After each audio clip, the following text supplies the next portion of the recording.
welcome to our part two of the interview, in which we will be discussing the impact of food fraud on international business.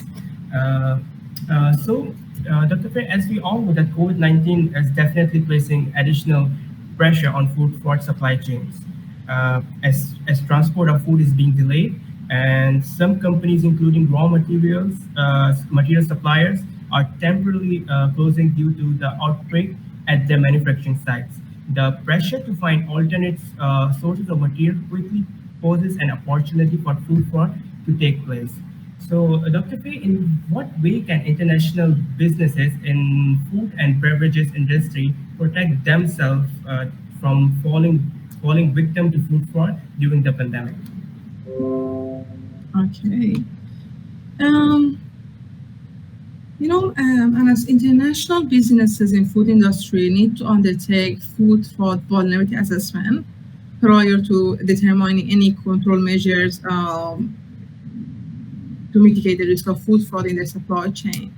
In our new paper, the holistic approach to food fraud vulnerability assessment, we propose a new innovative process or approach for food businesses to protect themselves from falling victims to food fraud. Based on our holistic approach, there are 4 steps that companies can need to follow during the pandemic as well to guard themselves against food fraud or against fraudsters. The first step is this is the whole food fraud prevention plan for food companies to protect themselves. And the first step is to be familiar with the cases of food fraud and reviewing the food fraud cases recording in the global food fraud in databases. Reviewing the history of the cases will help companies or food companies to understand the root causes and how and not to be victim again for the same fraud incident. For example, they want to export their product to UK, the beef want to export the product to UK. They want to know, okay, they want to understand the history. Horse meat scandal happened, what was the root cause, and how it was detected and how we can prevent this incident. So understanding this will help companies to not to be victim for the second time. The second step is to, here it is, you can see the second step here is to identify the vulnerability to food fraud, factors to food fraud using such techniques such as barrier analysis technique, and organize these factors or vulnerability factors into 3 main classification or elements classified by the routine activity theory. We discussed this as a crime triangle tool. And we need to classify them as opportunity, as likely victim, potential fraudsters as the motivation, and classify as countermeasures or capable guardian.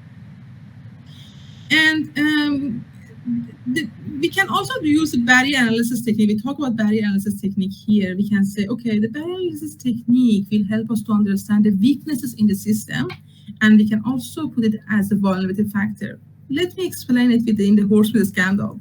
The horse meat scandal, the unsuccessful barrier that was unsuccessful to detect food fraud was related to the traditional food safety authentication technologies that were failed to address food fraud. And then vulnerability factor to this incident was related to complexity of supply chain, and also detection of the fraudulent product needs advanced laboratory testing. We talk about the DNA analysis. They finally applied DNA analysis to identify the proportion of the beef, but unfortunately they found horse meat. And the third step is to assess and analyze the level of vulnerability. We are talking about the vulnerability assessment here.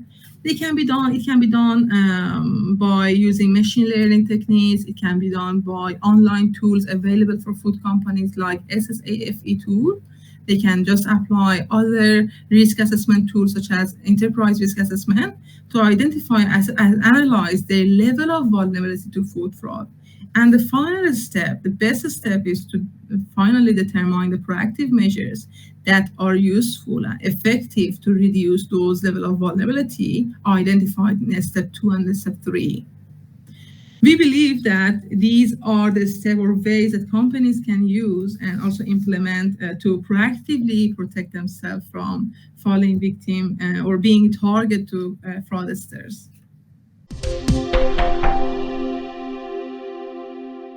Uh, Thank you so much, Dr. Faye, for this very informative information. So moving on to another question, how can businesses know or guarantee that their raw materials are not being adulterated or contaminated with hazardous chemical substances, and have met the requirement of food safety set by government agencies? So in addition, what are some of the strategies that businesses in F&B industry implement to detect food fraud and prevent it from affecting the supply chain? From 2018, the Global Food Safety Initiative, or GFSI, mandated international business in food industry to incorporate a separate documents of food fraud vulnerability assessment. We talk about this one here today, and also have a food fraud prevention. We talk about that as well here as well in this slide. And in response to the increase in food fraud incidents and also mitigating the risk, this is a legal process for food companies they need to follow. And to be compliant with this GFSI compliance policy, they need to, and to be in line with this policy, they need to conduct food fraud vulnerability assessment, and it should be written as a strategy. And they should have a food fraud prevention strategy as well. It should be written as well. It's very important.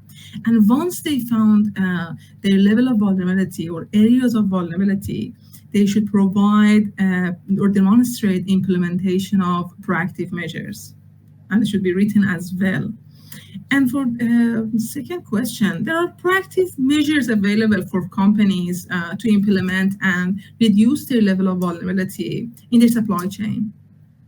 One example is the using traceability technologies, the latest one, that track and trace supply chain parties who touches the product.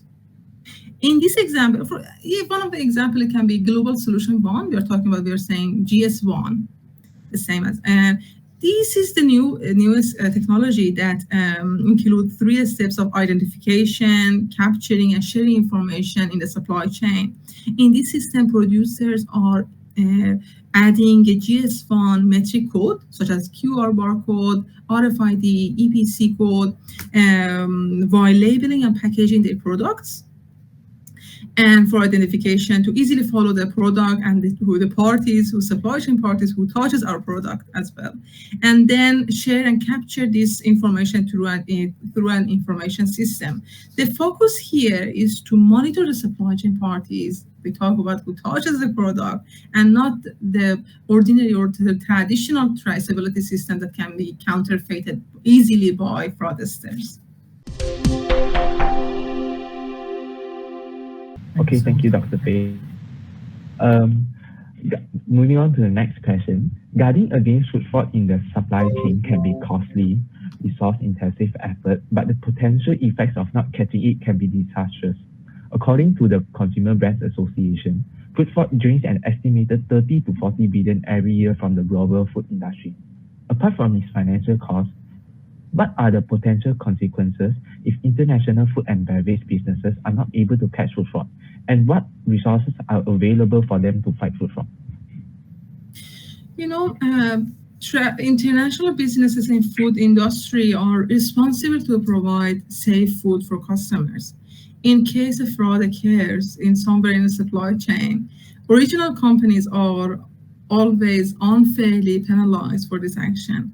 Apart from this financial cost, the risk are damages to the reputation of the brand, which decreases the consumer trust. Trust is a fragile thing. Once it is corrupted, it's really difficult to regain it. This food fraud also decreases the brand equity, their competitive advantage among competitors, and lots of they will lose their market share as well. And there are some resources available for companies to understand how to fight food fraud. And in terms of basic definitions of food fraud, there are academic papers. The famous one is written by Spink and Meyer in 2011. They define food fraud very well, and it is well referenced in high impact journal as well, and is referenced in government bodies and GFSI. They also use this definition as well. And in terms of concept of food fraud vulnerability and what it is, there are also information available in recent years from 2017 about how by Spink and Meyer and Van Ruth et al., the companies can refer to these two articles to understand the new concept of food fraud vulnerability. And in terms of food fraud vulnerability assessment method, our new paper are also available for companies to understand what is the process for food fraud vulnerability assessment and what are the methods available for them. And also there is a online tool, SSAFE 2017 or 2016. This is the online tool that companies can go straight to their online portal, answer the questions, and identify the level of vulnerability and assess their level of vulnerability to food fraud as well.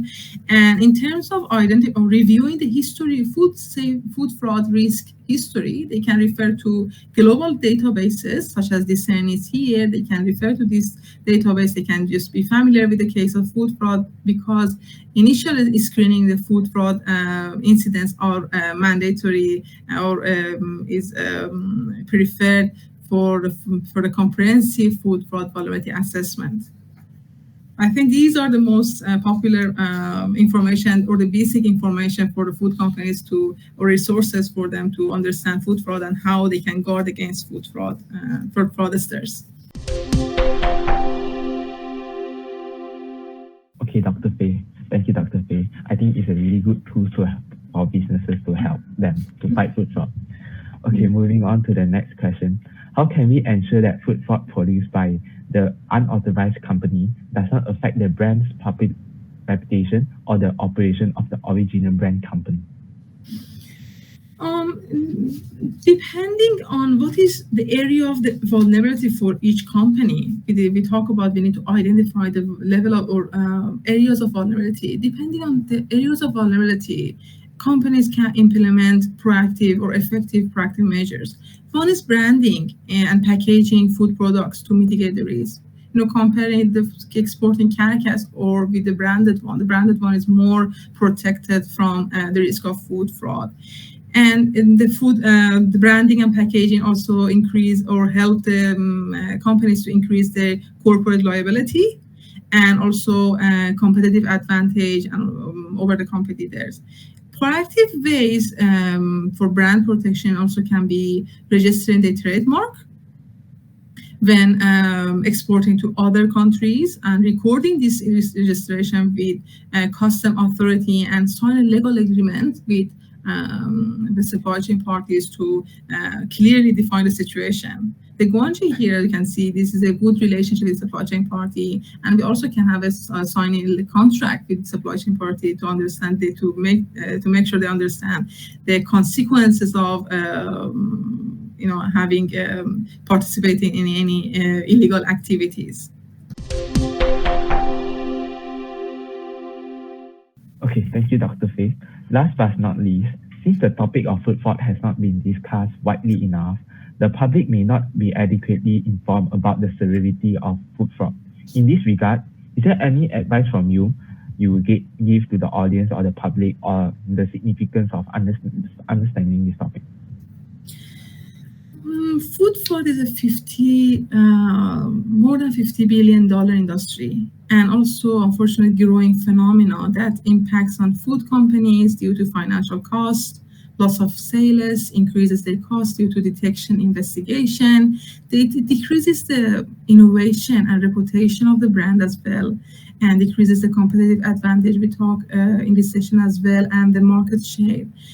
The step towards preventing food fraud is to undertake food fraud vulnerability assessment and also have a prevention strategy in place to reduce those areas of vulnerability.